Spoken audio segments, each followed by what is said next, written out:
মাৰ সৈতে কেতিয়াও উচ্চস্বৰে কথা নকব, কাৰণ মায়েতো প্ৰথমতে কথা কবলৈ শিকায়। মানুহৰ আচল হাঁহিতকৈ নকল হাঁহিৰ উজ্জ্বলতা বেছি, কাৰণ মানুহৰ অভিনয়ত বহুত বেছি পাৰদৰ্শিতা আছে।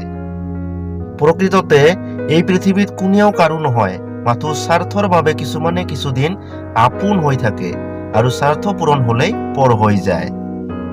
স্বাৰ্থপৰ মানুহবোৰেই সুখী হৈ থাকিব পাৰে, বাকী মানুহবোৰেতো কেৱল আনক সুখী ৰাখিবলৈ ব্যস্ত হৈ থাকে। যিজনৰ সামান্য আছে তেওঁ দৰিদ্ৰ নহয়, দৰিদ্ৰ তেওঁহে যিজনৰ চাহিদাৰ শেষ নাই। সম্পৰ্ক সদায় তাৰ লগতহে ৰাখিবা যিয়ে তোমাৰ গুৰুত্ব বুজি পায়।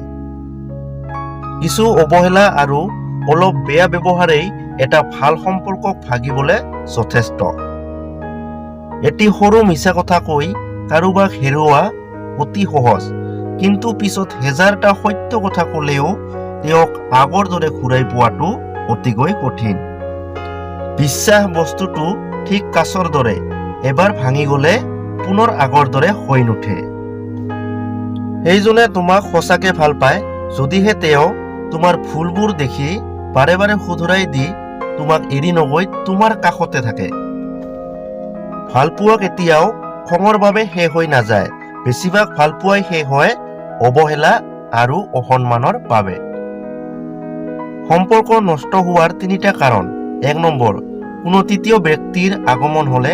2 নম্বৰ, সম্পৰ্কৰ মাজত অতিৰিক্ত সন্দেহৰ সৃষ্টি হলে। 3 নম্বৰ, ব্যস্ততাৰ অজুহাত দেখুৱাই অৱহেলা কৰিলে। যিয়ে নিজক পানী দি ভিজায় তেওঁ কাপোৰ সলায়, যিয়ে নিজক ঘামেৰে ভিজায় তেওঁ ভাগ্য সলায়, আৰু যিয়ে নিজক তেজেৰে ভিজায় তেওঁ ইতিহাস সলায়। মানুহে তোমাক এই তিনিটা কাৰণত হিংসা কৰে। 1 নম্বৰ, যেতিয়া তোমাৰ অৱস্থানত কোনেও যাব নোৱাৰে। 2 নম্বৰ, তোমাৰ যি আছে সেইবোৰ যদি কাৰো নাই। 3 নম্বৰ, তোমাৰ দৰে হ'ব বিচাৰে কিন্তু হ'ব নোৱাৰে। জীৱনত সুখী হবলৈ তিনিটা সহজ উপায়। 1 নম্বৰ, সহজতে কাকো আপোন বুলি ভাবি নলব। 2 নম্বৰ, সময় আৰু পৰিস্থিতি সাপেক্ষে অকলে থাকিবলৈ শিকি লোৱা।